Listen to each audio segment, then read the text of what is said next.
ഇന്ന് വൈകുന്നേരത്തെ ഒരു വീഡിയോയാ.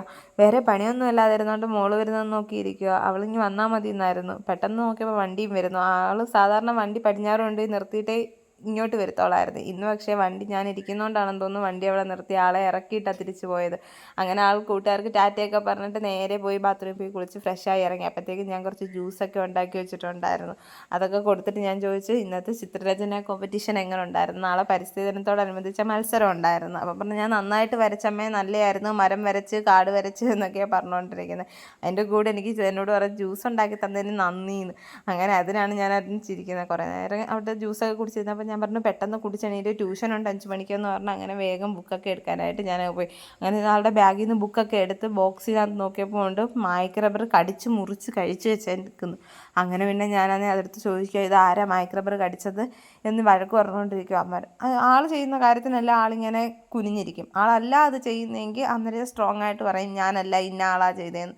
ഇതാളായതുകൊണ്ട് ആളിങ്ങനെ കുനിഞ്ഞിങ്ങനെ എൻ്റെ അടുത്തിരിക്കും. അപ്പം ഞാൻ ചോദിച്ചു, അങ്ങനെ നിന്നോ, ഇനി മായ്ക്ക് റബ്ബർ സ്കൂളിൽ തന്നു വിടത്തില്ല, ടീച്ചർ നിന്നെ അടിക്കട്ടെ എന്നൊക്കെ ഞാൻ പറഞ്ഞു കൊടുത്തുകൊണ്ടിരിക്കുക. അപ്പം എന്നോട് പറയാം, ഞാനിനി അങ്ങനെ ചെയ്യത്തില്ലമ്മേ എന്നൊക്കെ പറയാം. പിന്നെ അങ്ങനെ ഞാൻ ബുക്കെല്ലാം എടുത്ത് വെച്ചിട്ട് ആളുടെ ബുക്ക് കൊടുത്തു. സാധാരണ ഞങ്ങൾ ട്യൂഷന് കൊണ്ടുവന്ന് സ്കൂട്ടറിനകത്ത് അങ്ങ് കൊണ്ടുപോകത്തേ ഉള്ളൂ. പക്ഷേ ഇന്ന് നല്ല മഴയായിരുന്നു, രാവിലെ തുടങ്ങിയ മഴയാണ്. അന്നേരം പിന്നെ ഞാൻ വിചാരിച്ചു എങ്കിൽ നടന്നു പോകാമെന്ന്. അന്നേരം ഞാൻ ചോദിച്ചു, നടന്നു പോകാമോ എന്ന് ചോദിച്ചാൽ പറഞ്ഞു, പോവാമെന്ന് പറഞ്ഞു. അങ്ങനെ ഞാൻ കുട തപ്പിപ്പോയി വേഗം. പക്ഷേ എങ്കിൽ ആൾ കുട ഇന്നലെ രാത്രിയിൽ എന്തോ എപ്പോഴോ കൊണ്ടുചെന്ന് ഒളിപ്പിച്ച് വെച്ചേക്കാം. കൈ കിട്ടുന്ന സാധനം എല്ലാം കൊണ്ടുചെന്ന് ഒളിപ്പിച്ച് വെക്കാറുണ്ട്. അങ്ങനെ കുട കൊണ്ടുപോയി ഒളിപ്പിച്ച് വെച്ചേക്കുക. എന്നിട്ട് കള്ള നോട്ടം നോക്കുക കിട്ടിയോ എന്നുള്ള രീതിയിൽ. പിന്നെ കുറേ തപ്പിയപ്പോഴത്തേക്ക് കുട കിട്ടി. ഞാൻ പറഞ്ഞു, റെയിൻ കോട്ട് ഇട്ട് തരട്ടെ എന്ന് വെച്ചപ്പോൾ ആൾ പറഞ്ഞു, വേണ്ട, എനിക്ക് കുട മതി എന്നൊക്കെ. അപ്പോൾ പിന്നെ ഞാൻ കുടയൊക്കെ നൂത്ത് കൊടുത്ത് ആൾ വെളിയിൽ ഇറങ്ങിയപ്പോൾ ടാറ്റയൊക്കെ തന്നങ്ങ് നടന്നു പോകും. അമ്മ വരണ്ട, ഞാൻ ഒറ്റയ്ക്ക് പൊക്കോളാമെന്നും പറഞ്ഞുകൊണ്ട്. ഞാൻ പറഞ്ഞു, അയ്യോ ഇല്ല മക്കളെ, വഴിയിൽ പട്ടി വല്ലതും കാണുമെന്ന് പറഞ്ഞപ്പോൾ പറഞ്ഞു. അപ്പോൾ ഇച്ചിരി പേടിയായി. അന്നേരം എന്നോട് പറഞ്ഞു, അമ്മയും കൂടെ പോരെ, ഞാൻ അവിടെ നിൽക്കാമെന്ന് പറഞ്ഞുകൊണ്ട് വാതിലിൽ പോയി നിൽക്കുക. അങ്ങനെ ഞാൻ വേഗം പിന്നെ കഥയൊക്കെ ചാരിയിട്ട് വേഗം കുടയൊക്കെ എടുത്ത് ആളുടെ കൂടെ പോയി. എന്തൊക്കെയോ കാര്യങ്ങൾ പറയുന്നുണ്ട്. ഇന്ന് സ്കൂളിൽ നടന്ന കാര്യവും അവൾക്കുള്ള കൂട്ടുകാരനാണ് ഏബൽ, കഴിഞ്ഞ വർഷത്തെ. അന്നേരം ഏബലിനെ കാണുന്നില്ല, ഏബൽ വരുന്നില്ല എന്നൊക്കെ എന്നോട് ഈ പറഞ്ഞുകൊണ്ട് പോകുന്നത്. അവൾക്കുള്ള ബെസ്റ്റ് ഫ്രണ്ടായിരുന്നു. അങ്ങനെ അതൊക്കെ പറഞ്ഞ് കുറേ കാര്യങ്ങളൊക്കെ പറയുന്നു, ചിരിക്കുന്നു.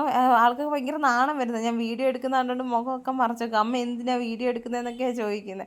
അങ്ങനെ കാര്യം പറഞ്ഞ് ഞങ്ങൾ ട്യൂഷൻ വീടെത്തി കഴിഞ്ഞപ്പോൾ നേരെ കുടയൊക്കെ മടക്കി വെച്ചിട്ട്, ചെരുപ്പൂരി കുടയൊക്കെ മടക്കി വെച്ചിട്ട് കയറാനുള്ളപ്പോൾ മറന്നുപോയി. കാര്യം പറഞ്ഞാൽ കയറുന്നതുകൊണ്ട് പിന്നെ വേഗം ഞാൻ പറഞ്ഞു കുടയങ്ങ് മടക്കി വെക്കാൻ പറഞ്ഞപ്പോൾ നേരെ വന്ന് ടീച്ചറിന് കയ്യിലങ്ങ് കൊടുത്തു കുട. അന്നേരം ടീച്ചർ പറഞ്ഞു, പോയി ഇരുന്ന് പഠിക്കാൻ ബുക്കൊക്കെ തുറക്കാൻ പറഞ്ഞപ്പോഴത്തേക്കും ആൾ പിന്നെ കുടയെല്ലാം എടുത്ത് ഒരു സൈഡിലോട്ടാക്കിയിട്ട് നേരെ അവിടെ പോയിരുന്നു കേട്ടോ. അപ്പോൾ ഇന്നത്തെ വീഡിയോ അത്രയേ ഉള്ളൂ. Tata, bye bye.